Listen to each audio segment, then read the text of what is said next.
there are at least 70 plus countries set to head for the polls, which basically means that more than half of the world's population will be participating in these polls. I repeat, 70 countries with a total of more than 3.7 billion inhabitants plan to hold presidential or legislative elections.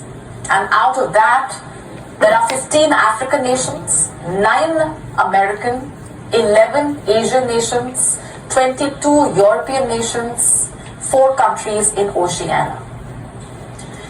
As each country prepares for electoral battles, let's just take you through the ABC of these elections. For the unversed, A here signifies an actual democracy, B signifies a bogus democracy, and C signifies a chaotic democracy. Why is this metric needed? So that we understand where elections will be fair, where they will be influenced, and where they will be a total sham. So it's important for us to make that distinction because these elections will essentially shape a new world order. Let's just start off with the actual democracies. To start with, the world's greatest superpower, United States, will be going to the polls. The election is scheduled to be held in November 2024, remember.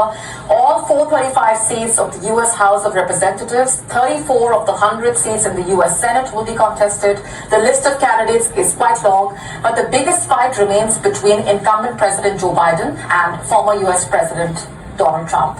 Next on the list of actual democracies is the world's most populous country. India will be going to the polls between April to May 2024 to elect the 18th Lok Sabha. The contest will be between the National Democratic Alliance, led by India's Prime Minister Narendra Modi, and a newly formed alliance of opposition parties who have, remember, come under one bloc to fight the central government. Next on the list is Taiwan. It may not have the largest population or economy, but Taiwan is extremely geopolitically relevant. After all, it has a complex political system full of nuances regarding its relationship with Beijing. But there is a fairly clear dilemma. A victory for the party that is in favor of seeking better relations with Beijing, that will be crucial to watch out for. Next, we have Ukraine. It's also going to the polls in the year 2024. But given the war and the martial law, it's likely that the vote will be postponed. But there are relevant voices in the US, a country that is fundamental for government in Kiev, about holding the elections on time. And if we speak of bogus democracies, Pakistan will also be going to the polls in the year 2024, a country which is plagued by a serious economic crisis and high political tensions. In recent months, in fact, it has witnessed arrests and attempted assassinations of political leaders. Plus the comeback of an exiled leader, Nawaz Sharif. He plans to rule the country once again, as former Prime Minister Imran Khan languishes in jail.